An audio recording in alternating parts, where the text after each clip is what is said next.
please allow me to make 4 preliminary remarks. In terms of a kickoff of a starting definition, we could call crowdfunding a fundraising process over the internet. Keep this in mind. Secondly, crowdfunding in commercial terms is more broad than crowdfunding in regulatory terms. Oliver mentioned some things. We will get back to this again. Keep in mind, regulation of crowdfunding is much more narrow than crowdfunding commercial business models. Thirdly, crowdfunding is in the meantime regulated by means of harmonized EU rules, the so-called European Crowdfunding Service Providers Regulation. We will say a few words about this.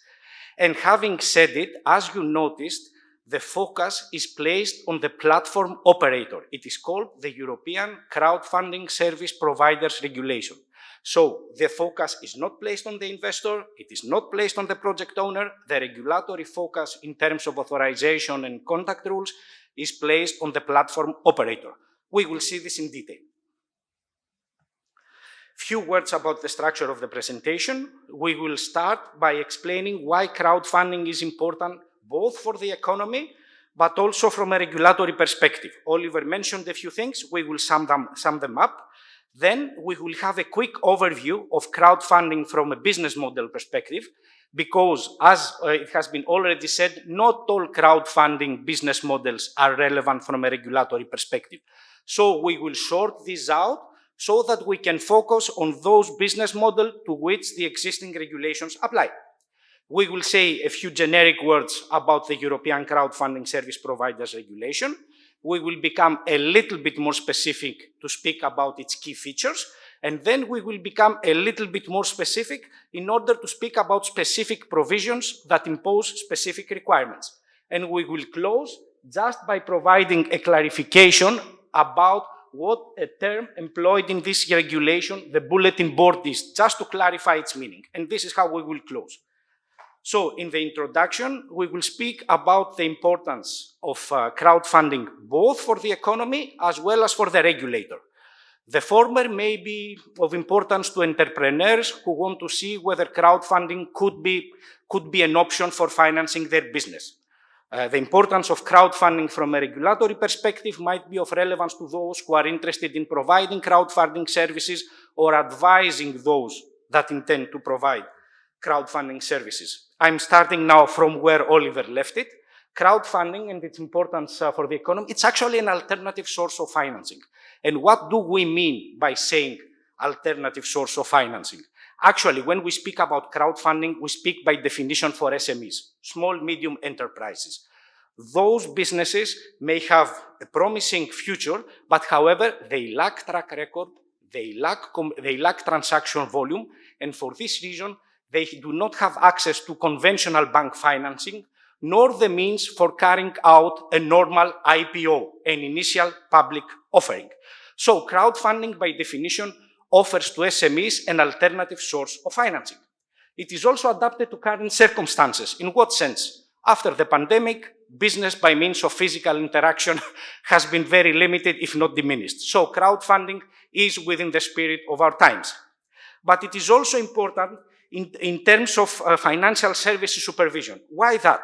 As the term crowdfunding suggests, the funding comes from the crowd. Crowd means potentially everyone. No sophistication, me, you, our neighbor, the kiosk owner outside the hotel, everyone. All those people, they are called crowd for following reason from a regulatory perspective.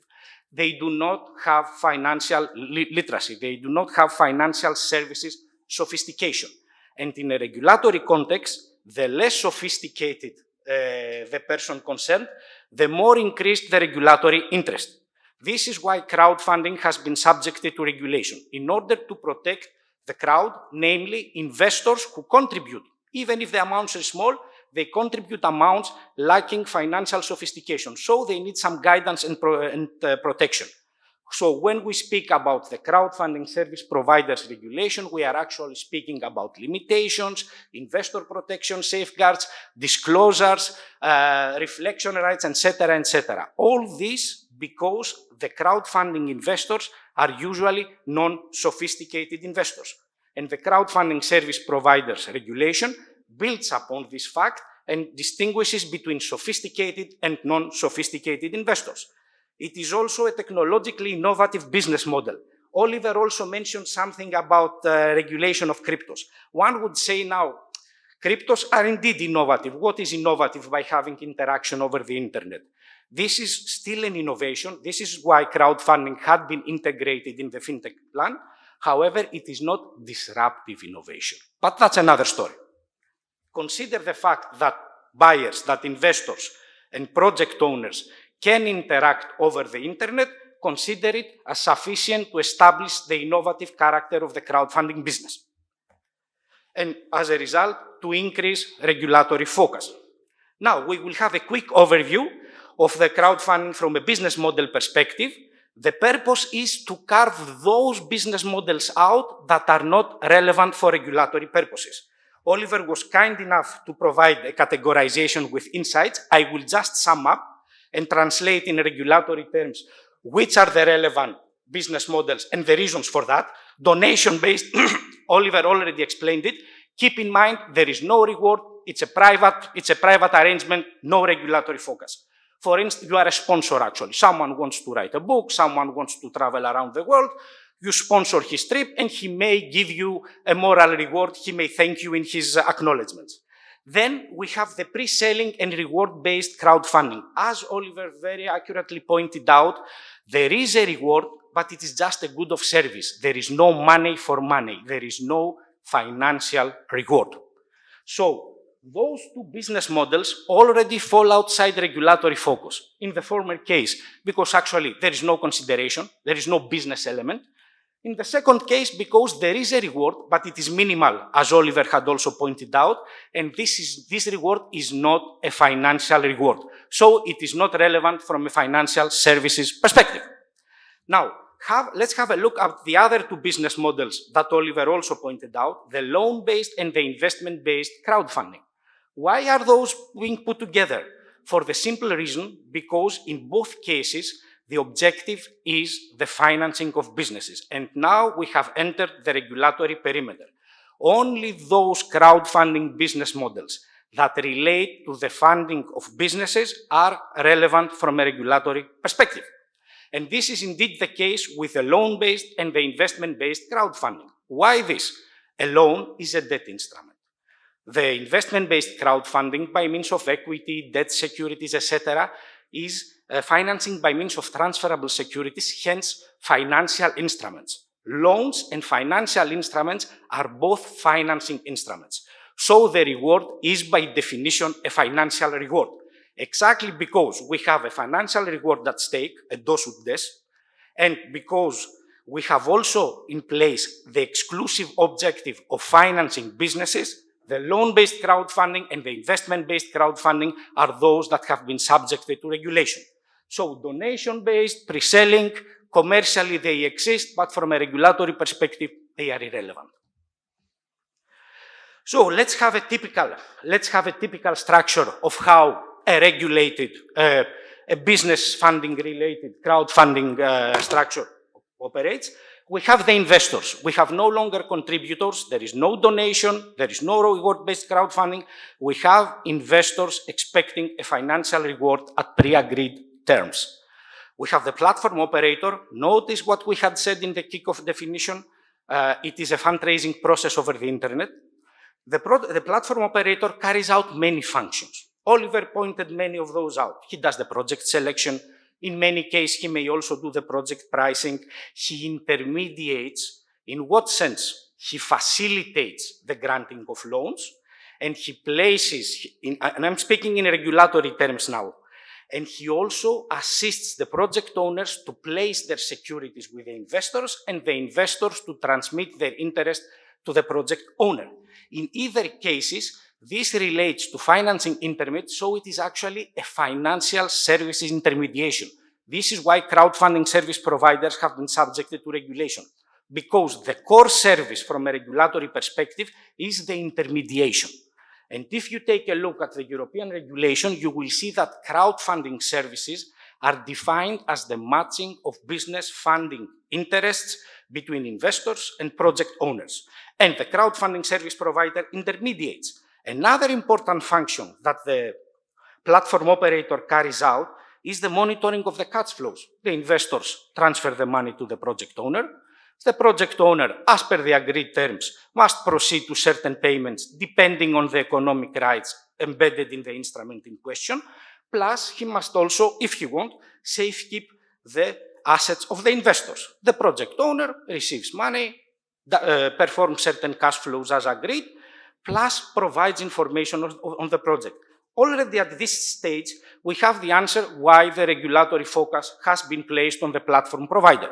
Investors are unsophisticated people. They cannot even protect themselves. How can they protect others? A project owner is not a financial services entity. Okay, he's a normal trading company, an SME. He cannot be subjected to regulatory responsibilities either. Based on what the platform operator carries out, it was consequent to subject the platform operator to financial services regulation by means of the European Crowdfunding Service Providers Regulation. So, keep in mind, now let's amend the kickoff definition. It is indeed a fundraising process over the internet. However, it is a tripartite relationship over the internet. You have the investors, you have the platform operator, and you have the project owners. Those are the actors involved. The platform operator, as we have pointed out, has a primary role to play. This is also the reason why regulatory focus has been placed on the platform operator. And it is part of the Capital Markets Union that Oliver also mentioned when going through the European Commission's objective.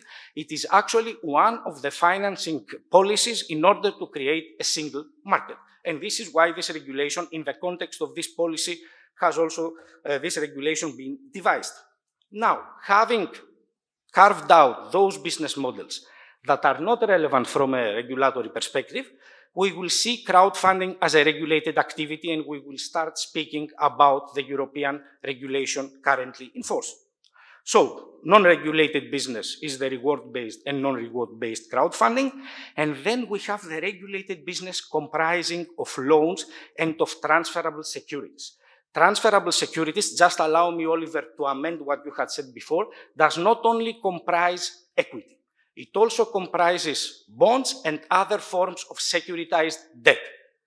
So you may obtain a direct ownership interest, you may also obtain a securitized creditor status.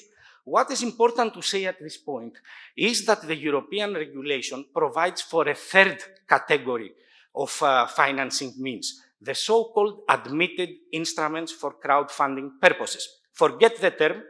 Keep in mind that this actually corresponds to shares in private limited companies. However, because Cypriot law poses certain restrictions on the transferability of shares in Cypriot private companies, Cyprus could not avail of this third financing opportunity. So, financing through crowdfunding in Cyprus takes exclusively place by means of loans and transferable securities. Keep also in mind that crowdfunding services from a regulatory perspective is by definition, involves by definition intermediation services. If you take a look at the regulation, crowdfunding services are defined as either the facilitation of loans or as the placement of a project owner's securities together with the transmission of the investor's interest to the project owner. So, crowdfunding services in practice may involve the pricing of a project, assessment of the credit risk, valuation, safekeeping, payments, etc., etc. However, in order to be authorized as a crowdfunding service provider, you are required to offer those intermediation services as a minimum.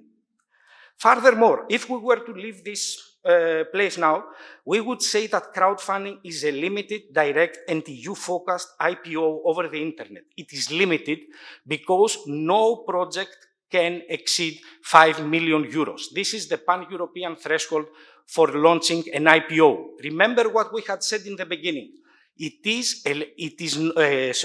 SMEs do not have the ability to carry out a normal IPO. So if you want to exceed this 5 million euro limits, that means you are mature enough to access the big markets. This is not the case of crowdfunding, so we have the threshold. It is direct because, as Oliver had said, you are not allowed to use SPVs, but only in exceptional circumstances. It is EU-focused because the provider must be placed in Europe and the project must be in Europe. It's part of the Capital Market Union. Yes, I know, but it refers to EU Commission's definition of SME. I know. Let's keep the big picture in mind. And it is an IPO. It's actually an IPO, just limited and over the internet.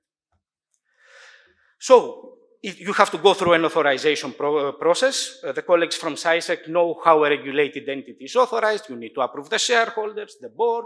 The provider must take the form of a company. His documentation package needs to be approved. Kindly note that you are not obliged to apply for both loan and investment-based crowdfunding at the same time. You may start with one of those and then amend your license. We said that you can also offer top-up services over and above the brokerage crowdfunding services. Why that? Initially, when the regulation was drafted, they wanted the provider to be just a neutral intermediary, not to offer services with an element of opinion. Now this has changed. You can offer advice, which is a recommendation with an element of opinion, and you can also offer portfolio management of loans. This has also an element of opinion where you put loans in the portfolio on behalf of your client. So this is no pure brokerage anymore. And keep in mind that those investors that qualify as non-sophisticated within the meaning of the regulation are subject to much more protection than those who are not considered considered as sophisticated. They are also granted an extraordinary right.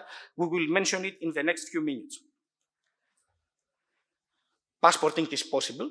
It is a European regulation. That means home state authorization principle applies. In simple terms, you are established in Cyprus, you can offer your services throughout the EEA, the EU and the European Economic Area. Keep also in mind, exactly because crowdfunding is an IPO over the internet, there is no physical establishment required in any other jurisdiction. In essence, it will be mere provision of services over the internet without any physical establishment in any other member states. And because it overlaps with other pieces of regulations, there are some exemptions. What you should keep in mind is if you observe the 5 million euros limit, there will be no trouble and no other authorization requirements. Let's see about some key obligations. You must have a regulatory capital of about 25,000 euros or conclude a professional indemnity insurance. You may offer, if you want, safekeeping of financial instruments and payment services. In this case, you have to indicate whether you will offer these directly or by means an outsourcing arrangement by asking another provider to do it on your behalf. Note, however, in case you decide to offer payment services, you must be additionally authorized as a payment service provider. Given that this is also an IPO over the internet, extreme focus is placed on your operational arrangement, business continuity policy, platform maintenance, etc., etc. Plus, you have to ensure the documentation, the accuracy of the documentation package. We have two sorts of documents, those that are produced by the project owner, the so-called key investment information sheet, and the accuracy of which the crowdfunding service provider has to verify. And then we have the marketing communications, which are produced by the provider. And in case the provider decides to provide portfolio management of loans, he is obliged to produce a document, a known document, key investment information sheet at platform level, but only in case you offer portfolio management of loans. So, in case you also want to offer to price the project, you must carry out evaluation and you must also assess the credit risks. And last but not least, exactly because the crowdfunding service providers his clients are both the investors and the project owner at the same time. So he is actually servant of two masters. For this reason, the crowdfunding service providers regulation places extreme focus on conflicts of interest, namely an absolute prohibition on the platform operator not to participate in any project, neither as investor nor as project owner. And when it comes to the service provider's major shareholders, personnel, and persons linked to his personnel, they can only participate as investors, not as project owners, and this must have been also disclosed in advance. And let me finish with this slide with a unilateral reflection period. We said a crowdfunding is an IPO. What does this practically mean? There is no secondary trading. The price remains the same. For this reason, non-sophisticated investors are granted a 4 calendar days reflection period. That means you can agree initially, but you have 4 calendar days to withdraw. This is due to the fact that crowdfunding is not a secondary trading business. The price remains the same, and this way non-sophisticated investors are given the opportunity to withdraw. And we will close with a term that appears in the regulation. It is the bulletin board. The bulletin board is not a secondary trading mechanism. There is no order matching system. It is as simple as you hear it. It is actually a board where those who have acquired securities or loans through the platform may express their interest to sell it to other persons who are interested. That's it. So if you hear this term, it's as simple as you hear it. There is no secondary trading involved, no great obligations. The provider must only publish, but he has no intermediation tasks to perform. And having said this, I would like to thank you for your attention and your time.